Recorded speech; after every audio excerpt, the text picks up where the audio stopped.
Il est 8h30, nous sommes sur un chantier à Ostheim. Laure Traglia donne les dernières consignes. Derrière les haies, vous avez les coffrets liaison longue. Un coffret alimente d'une part cette maison, celle-ci on s'en occupe pas. Il y a 2 coffrets qui alimentent le hangar. Puisqu'il y a 2 compteurs dans le hangar, on en rajoute un. Donc pour les alimenter, on va devoir tirer une portée depuis le poteau.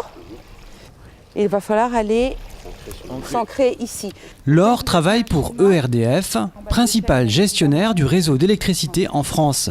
Elle y occupe le poste de chargée d'affaires. Ça consiste à raccorder des immeubles collectifs.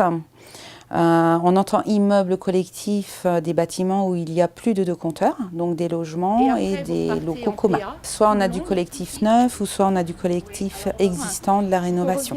Initialement, elle avait rejoint ERDF en tant que conseillère clientèle.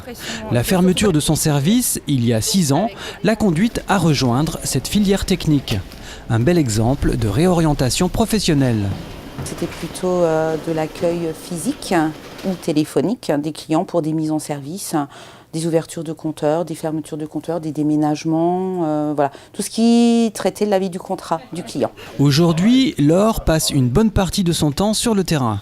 Mais auparavant, elle a dû suivre une formation. Des cours et des conseils dispensés par les collègues lui ont permis de bien négocier ce virage professionnel. J'ai été prise en charge par 2 collègues à l'époque à Mulhouse. Ils étaient basés sur Mulhouse, donc je suis allée travailler avec eux tous les jours. Et puis j'ai eu des formations dispensées par ERDF. Nous avons 2 centres de formation, un à Lyon, un à Lille, où là il y a régulièrement des formations pour tout type de métier.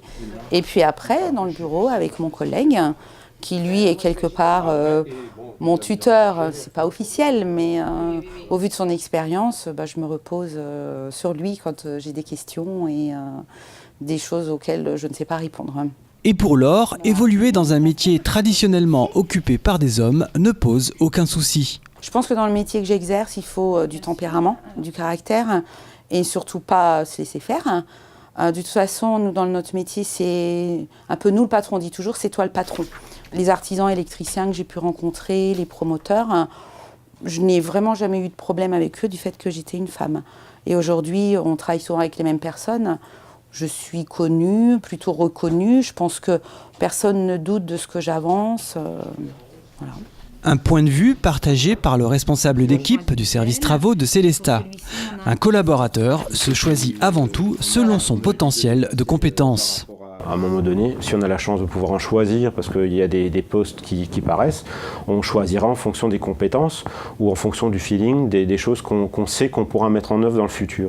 Ensuite, que ce soit une femme ou un homme, à mon avis, peu importe, le tout c'est ce qu'on ressent dans les échanges instantanés et aussi surtout dans les échanges à venir.